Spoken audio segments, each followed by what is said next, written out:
So I have over 1,000 books on my physical and digital TBRs that I own. So I am issuing myself a challenge for the rest of the year to avoid purchasing new books and read what I have, for the most part, with some caveats for like sequels and a couple of my favorite authors that are coming out with new releases this year. Um, those books have already been chosen and exist on a list, specifically for this challenge so that I know when they come out and like what the dates are and all of that. Small caveat to all of this was that I did an unhaul right at the beginning when I was figuring out how many books that I owned, and I brought them to a reseller who gave me credit at their bookstore. And I bought 2 books last week knowing that I shouldn't be buying books, and my like rule to myself, I guess, was that I had to read them that day. So I read both of those books that day when I bought them, or the day after, and have finished those. So they are no longer on my physical TBR. I bought 3 books yesterday from the reseller because I still have over $100 in credit. Even now, I still have over $100 in credit. And I went with a friend to the store and got some other little knickknacks and stuff. Some really cute washi tape from Kiki's Delivery Service, and these 3 books. And I don't feel bad about one of them because it's a sequel to the book that I bought last week. It's not like a direct sequel. It's just like they're kind of a series of books. And this is technically book 2, I think, on the list from Goodreads.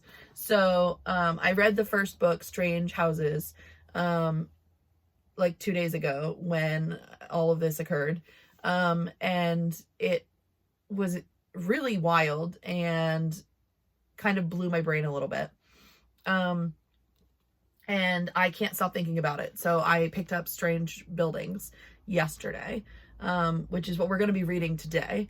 And then this is super short, so it's probably going to take me like a half an hour to read.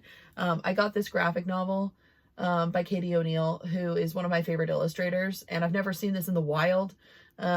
So it was used. It was like $8, and it's only like 100 pages, so 90 pages.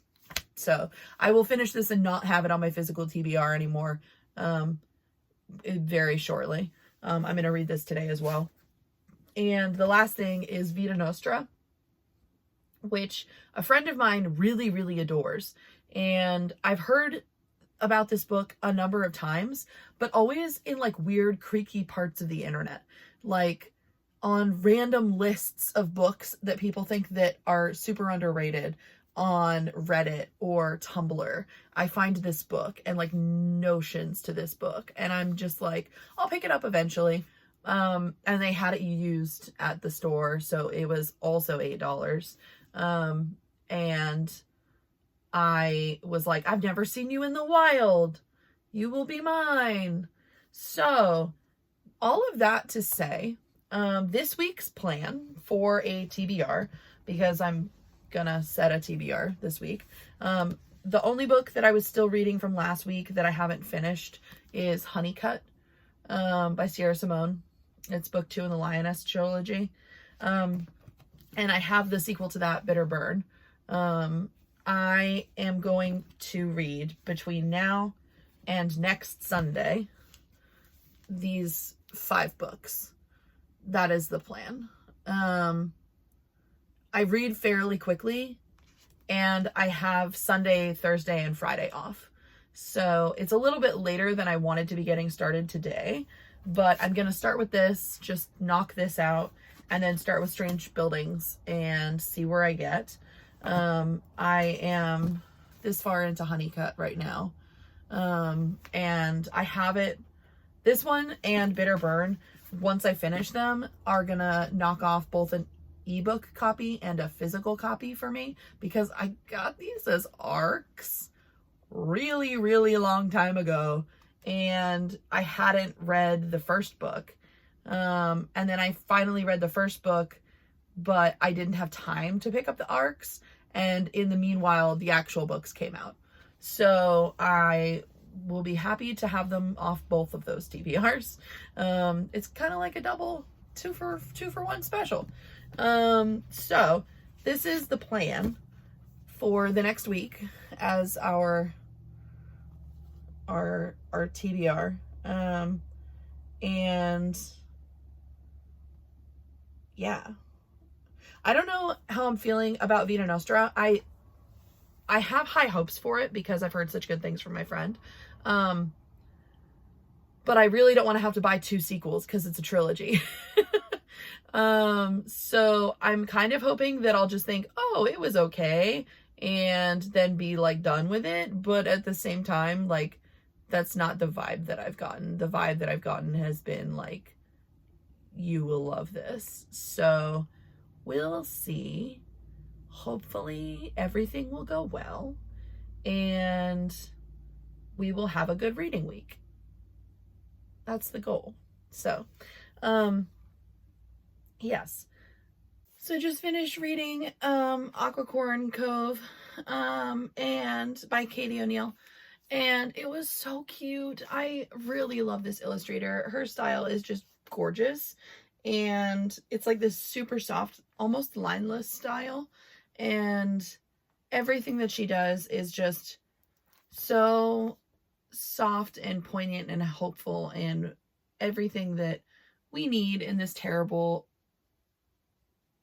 dumpster fire that we're living in. She's also written the Tea Dragon Society, which is about little dragons that grow tea leaves on their backs and are different types of tea, and is very wholesome and cute. She's also got one, it's like Moth something, I don't remember what it's called, but it's really good. All of her stuff is really, really good. Princess Ever After, I think, is one too. Or Princess Ever After. Yes, that's it.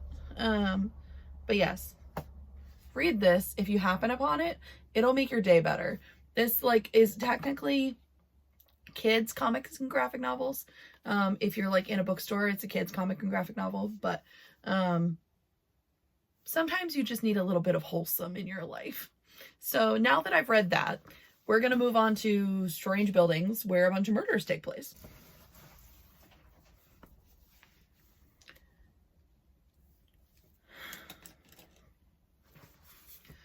Okay, so we last spoke Sunday afternoon-ish.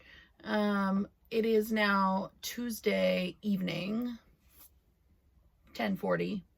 And I just finished Strange Buildings. I read the first like 200 pages on Sunday and then another like 70 pages yesterday, and then I just ate through the rest of it. It's like 380 pages total, I think, 382. This was insane and wild and crazy and all of the things, and you should definitely read the first book before you read this. But if you like the first book even a little bit, read this because it's even better. And I cannot tell you a single thing about it because you need to experience this book blind. Like, you should not know anything about this book when you start reading this book, other than the context of having read the first book. This is so, so good. This is so much better than I was expecting it to be. And even though I like really enjoyed the first book, I gave it like 4.5 stars, like 5, 10, 20. This was so good. I am stunned. Right up until the very last sentence, I was sitting there with my mouth open going, what? And then I literally said that aloud and went and closed the book and then flipped through it again and then closed it again. And yeah, might I recommend Yuketsu and Strange Buildings and Strange Houses, which I can't throw around like this one because I lent it to somebody already. But oh my God. Oh my God. I'm so glad that I bought this. I wasn't sure if I was going to want to read it, like reread it, because I am trying to narrow down my like book collection to things that I will reread.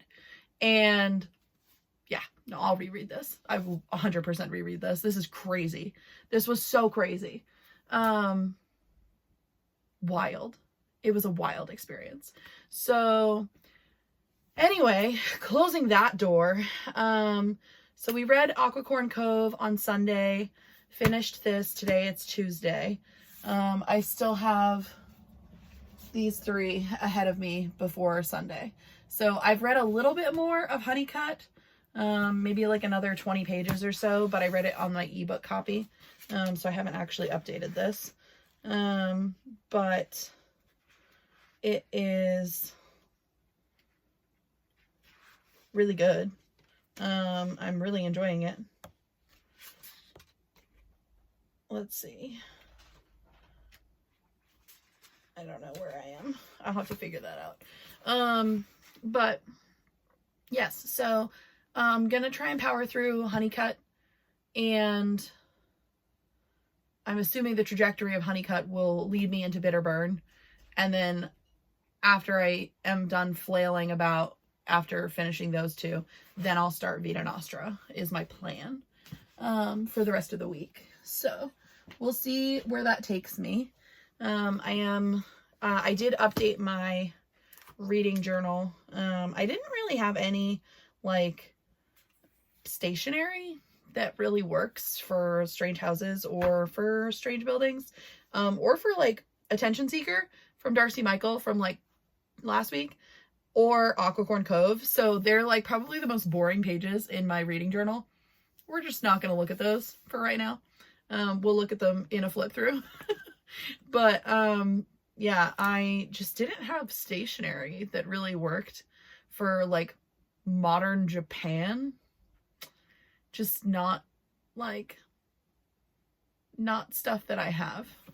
So in any case, I did update the reading journal though. Thus far, since starting my challenge to read books that I own, which is such a funny thing to say, I've read 7 books in the last like week and a half. So 2 weeks. It'll be 2 weeks tomorrow, I think. 2 weeks Thursday? 2 weeks Thursday. So yeah, not too bad. 7 books. We'll take it. And hopefully the next rest of the week will go well. I've been feeling fairly ill for the last like day and a half, so I've mostly been laying around in bed, but I did listen to half of a book by Elise Myers, the name of which is escaping me. It's something like That's a Great Question I'd Love to Tell You, I think is the title. But so I read half of that, and I read a quarter of Honeycut by Sierra Simone.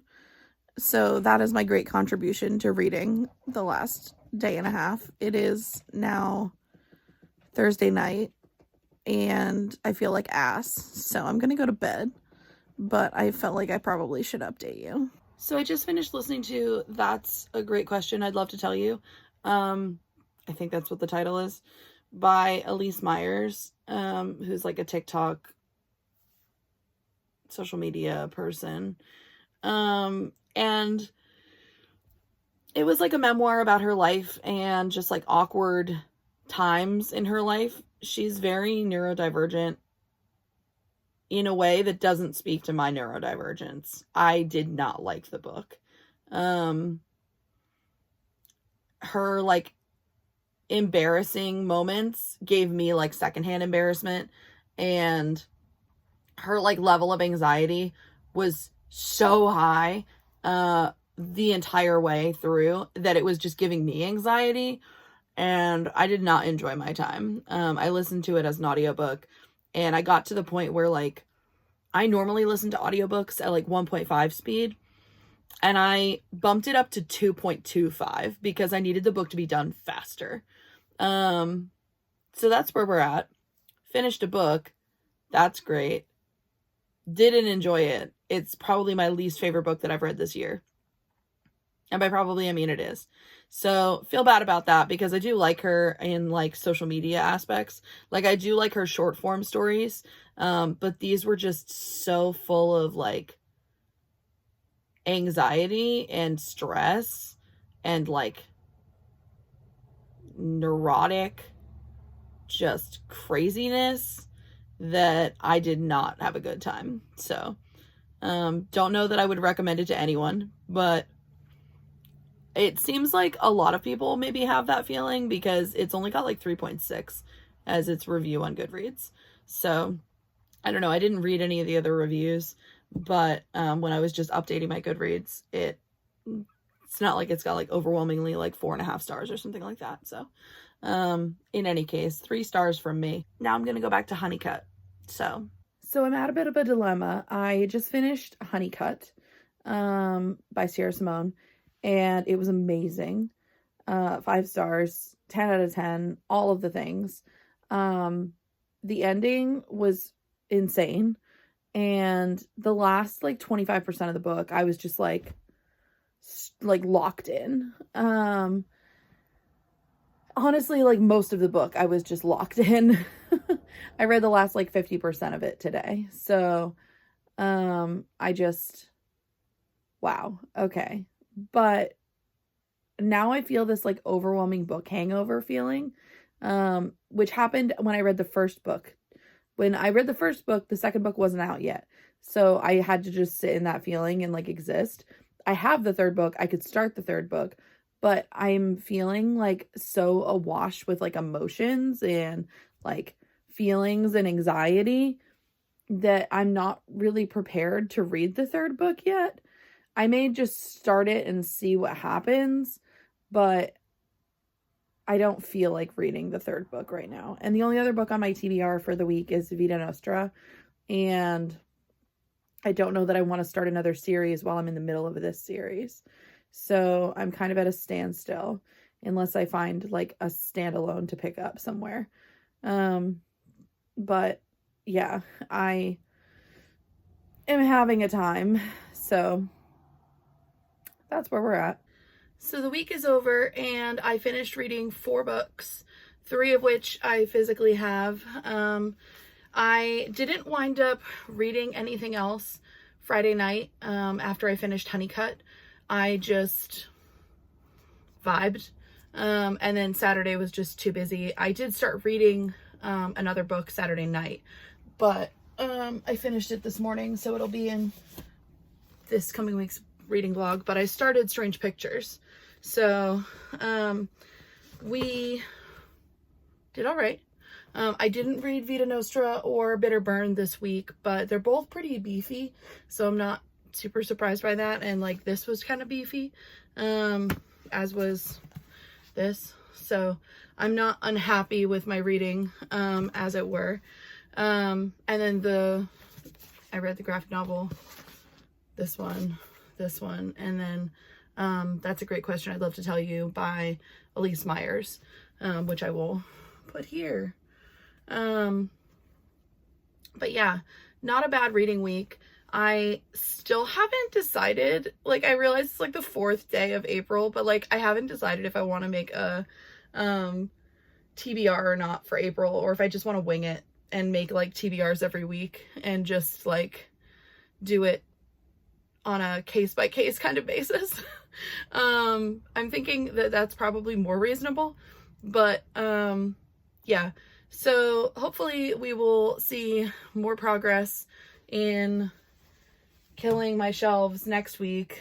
I have so many things to read, but I've read more in the last like 3 weeks than I have in the last like 3 months, so not mad about it. I think I've finished like 12 or 13 books or something like that, like something ridiculous in the last 3 weeks. So I'm not mad. Tired, but not mad. And I will see you in the next reading vlog. Yeah, thanks for watching and hanging out, and I hope that you're having an excellent reading week wherever you are, and let me know what you're reading down in the comments. Bye.